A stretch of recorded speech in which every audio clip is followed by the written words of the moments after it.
नमस्कार मित्रमैत्रिणींनो. आज आपल्या समाजात असं बोललं जातं की स्त्री पुरुषांच्या खांद्याला खांदा लावून काम करते. स्त्री पुरुष समान मानले जाते. पण असं खरं आहे का? हा एक मोठा प्रश्न आहे. स्त्री कितीही शिकलेली असली, कितीही मोठ्या नोकरीवर असली तरी तिला चूल आणि मूल सुटलं आहे का हो? नेहमी स्त्रीला दुय्यम दर्जा दिला जातो. कितीही लेडीज फर्स्ट म्हटलं तरीही जेव्हा मुलगी लहान असते तेव्हा आई बाबा जे बोलतात तेच करावं लागतं. आई बाबा नेहमीच चांगलाच विचार करतात. त्यानंतर जेव्हा मुलगी लग्न होऊन सासरी येते तेव्हा काय, सगळ्यांचे बंधन असतं. सगळेच ते जसं सांगतात तसं तिला वागावं लागतं. स्त्रीला नेहमीच दुसऱ्याच्या म्हणण्यानुसार चालावं लागतं. तिला असं स्वतःचं अस्तित्व जगायला मिळतं का? जी स्त्री घरी राहून संपूर्ण संसार सांभाळते, चार भिंतीच्या आत राहून सगळ्यांची काळजी घेते. एका शहरात एक दाम्पत्य राहत होतं. अनेक वर्ष लग्नाला होतात पण त्यांना मूल होत नाही. त्यांना आई बाबा व्हायचं होतं. अनेक वेगवेगळे उपाय करतात, डॉक्टरांचे सल्ले घेतात, औषध उपचार करतात, पण त्याचा काहीच उपयोग होत नाही. तरीसुद्धा ते दोघे हार मानत नाहीत, आपले प्रयत्न सोडत नाहीत. आणि एक दिवस त्यांच्या प्रयत्नांना यश मिळतं. ते दोघे आई बाबा होणार आहेत हे त्यांना समजतं. त्या दोघांचा आनंद गगनात मावत नाही. परंतु त्या होणाऱ्या आईच्या अन्नशयावर एक मोठा ट्यूमर असतो.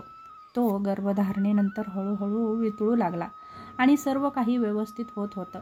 बाळाची वाढसुद्धा चांगली होत असल्याचं डॉक्टर रिपोर्ट बघून सांगत होते. बघता बघता 9 महिने संपतात आणि प्रसूतीची वेळ येते. तिला प्रसूती करण्यासाठी रुग्णालयात घेऊन जातात. तिचा नवराही तिच्यासोबत असतो. तिची सर्वजण खूप काळजीही घेत असतात. बऱ्याच वेळा असंही बोललं जातं, तुला काही काम पडते का? 4 भांडी घासायला सुद्धा रडतेस. काय काम करतेस दिवसभर?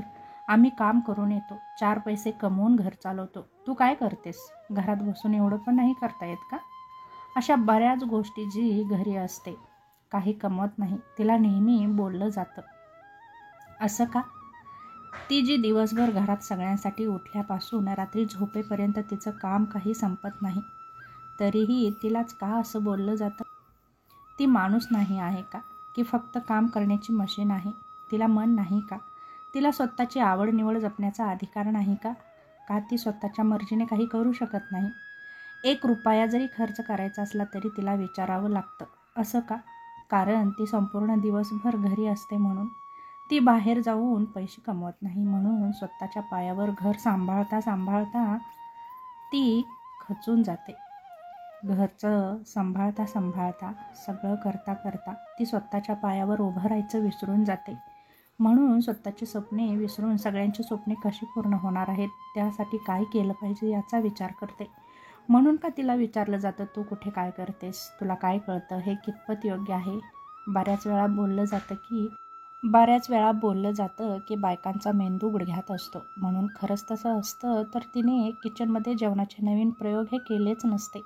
मग तिला असं का बोललं जातं? तिला का समजून घेतलं जात नाही? प्रत्येक आठवड्याची सुट्टी असते, पण तिला असते का हो सुट्टी? उलट सुट्टीच्या दिवशी तिला जरा जास्तीचंच काम असतं. कारण सुट्टी म्हटलं की प्रत्येकाचा आरामाचा दिवस आणि तिचा मात्र फुल डे कामाचा दिवस. तिला कोणी सांगतं का की तू पण आज आमच्या घरी आपल्यासोबत, आमच्या सर्वांसोबत सुट्टी घे? तर नाही ना. 100 मधल्या 10 घरातच असं कधीतरी होत असेल. तिला समजून घेतलं जात असेल. बऱ्याच वेळा अनेक ठिकाणी तिने कोणाशी बोलायचं, कोणाशी नाही, काय करायला पाहिजे अशा गोष्टीसुद्धा दुसरेच ठरवतात. 4 भिंतीच्या आत ती दिवसभर घरी असते. का तिला समजून घेतलं जात नाही? कोणत्या भाजीत काय घातलं तर ती स्वादिष्ट होईल, काय प्रयोग केला तर पदार्थ चांगलं होईल, असे अनेक प्रयोग ती करत असते. याला तुम्ही काय म्हणाल? संपूर्ण घर ती सांभाळते. कुठली वस्तू कुठं ठेवली आहे हे तिला अचूक माहिती असते. मग तिचा गुडघ्यात मेंदू कसा काय हो? हे तुम्हाला कसं काय म्हणताना समजत नाही की तिचा गुडघ्यात मेंदू आहे? जेव्हा तिचीच मुले मोठी होतात आणि त्यावेळी ती आपल्या मुलांना काही सांगायला जाते, तेव्हा तिला बोललं जातं की तुला काय कळतं? अशा गोष्टी ज्या लिहाव्या तेवढ्या कमीच आहेत. स्त्रीला तिचं असं आयुष्य नाही का? तिची स्वप्ने पूर्ण करण्याचा अधिकार नाही का? काही चुकीचं बोलले असले तर माफ करा, पण ही सत्य परिस्थिती आहे. सगळ्यांची काळजी घेता घेता ती स्वतःची काळजी घ्यायची मात्र विसरून जाते. कितीही केलं तरी ती कुठं काय करते? तिच्यासुद्धा काही आशा आकांक्षा असतील म्हणून स्त्रीचं काम स्त्रीनंच केलं पाहिजे, अशी समजूत समाजात आहे. हे बरोबर आहे का? केव्हा सगळ्यांना समजणार स्त्री म्हणजे काम करण्याचं फक्त साधन नाही आहे, तिच्यासुद्धा केव्हा तरी मनाचा विचार केला पाहिजे.